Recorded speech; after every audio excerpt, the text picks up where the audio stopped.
Are narcissists happy? Are workplace bullies happy? Well, they can be. Happiness is a feeling, and feelings are largely external.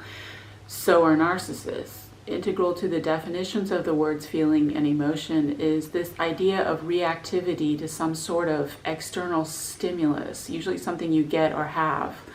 The sun is shining today, I'm happy. I got a new phone, I'm happy. Netflix just dropped a new season of my favorite series, I'm happy. And though workplace bullies radiate out negativity that is so intense, it's like someone opened a steaming hot dishwasher in a confined space and now the air is saturated with the humidity of their evil, which is their hatred, bitterness, resentment, hostility, antagonism, combativeness, competitiveness, and above all, their pathological jealousy. Sometimes workplace bullies can be happy. What's the number one thing that makes workplace bullies happy? Bullying. It really lifts their spirits. If, for example, they can get in a particularly juicy zinger at the target's expense, which is totally not funny, we can see them light up like pinball machines with creepy little smiles of delight and almost clap their hands together in glee like the infantile, juvenile, immature, narcissistically entitled 3-year-old spoiled brats that they really are before they skip off merrily into the sunset with a spring in their step. I argue that bullying is the only thing that makes workplace bullies happy, or sometimes that can make them feel anything at all. However, you don't need a PhD in clinical psychology to know that happy people do not bully. No genuinely happy person on the face of the planet Earth would dream of behaving the way workplace bullies do. Workplace bullies' fundamental unhappiness goes way beyond low self-esteem. You may have low self-esteem from decades of being bullied. Sometimes people with low self-esteem can be lovely people. When we're talking about the unhappiness of workplace bullies, we are not talking about a lack of self-esteem, self-worth, self-respect, or self-love. We are talking about their all-consuming self-hatred. These people hate themselves.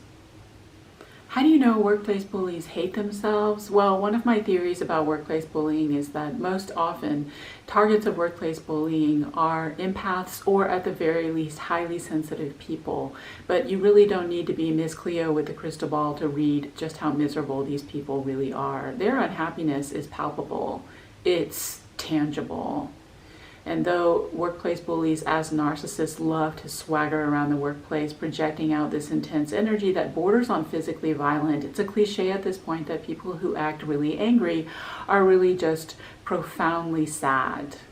If you are remotely sensitive or intuitive, you can just sense and feel their sadness and their broken hearts the minute that you meet them, sometimes even before you meet them, over the phone, even via email or video conferencing.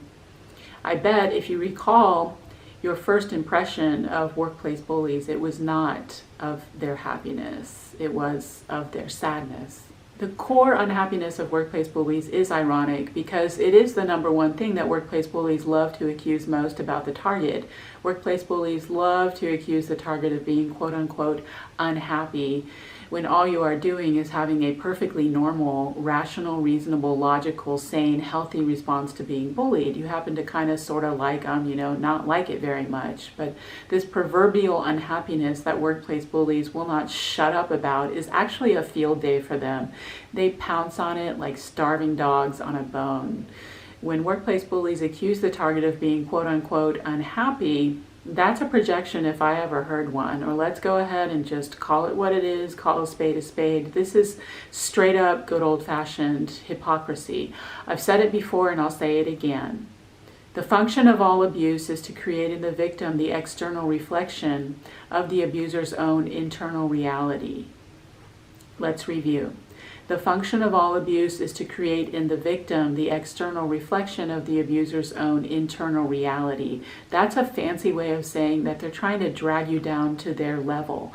When workplace bullies accuse the target of being quote unquote unhappy, that's actually not an accusation, that's wishful thinking. Genuine happiness is so foreign to narcissists that you want to know what happens when you express genuine happiness in a workplace bullying environment. You are then accused of being fake, of doing everything for attention, and this one deserves a drum roll. Raise your hand if you've been subjected to the workplace bullying refrain. You think you're better, you think you're all that and a bag of chips. Who do you think you are? Blah, blah, blah. The unhappy accusation is also ironic because if workplace bullies are aware of anyone or anything that makes you happy, they will try to sabotage it, criticize it, or ridicule it. Any aspects of your work, for example, your clients or your work itself that brings you joy, they will try to destroy by, for example, taking your clients away from you, bad-mouthing you to your clients, or vice versa. If they are aware of any creative hobbies or charitable or humanitarian endeavors in which you are engaged outside of the workplace, they will criticize those and sneer at them with this twitchy, flinchy thing instead of congratulating you on living an abundant life and doing things to help others in the spirit of public service. Worst case scenario, they will express concern that your activities are eating up too much of your time. And I have lost count of the number of times I have been pilloried for balancing my checkbook quietly at my desk on my lunch break. Because as we all know, I'm the only human being in the history of civilization on the face of the planet Earth who has ever balanced a checkbook. Workplace bullies resent your genuine happiness because your genuine happiness does not involve them. Workplace bullies are narcissists, and narcissists are trees falling in the forest. They don't know that they exist without attention from other people. Workplace bullies sometimes will actually say that they want you to be happy. They don't want you to be happy. They want you to be happy with their egos. This is the ego games. When workplace bullies accuse the target of being quote-unquote unhappy, whether or not you are really unhappy makes no difference. It doesn't matter. Just turn that false accusation around as the same thing that all workplace bullying is always about. All it means is that you are not granting them their narcissistic supply to which they feel entitled. So that's a summary of a point I want to make about unhappiness as a cause of workplace bullying. If you'd like to read more, I've written an essay on workplace bullying. It's on my website. I include that information in the description. The reason I create this video series is to establish a forum where targets of workplace bullying can share their stories and experiences in a kind of support group so you can know, number one, you're not crazy. Workplace bullying is real and your feelings are perfectly valid and justified. And number two, you're not alone. Unfortunately, countless others have experienced the same thing. So I look forward to reading your comments and I'll try to respond.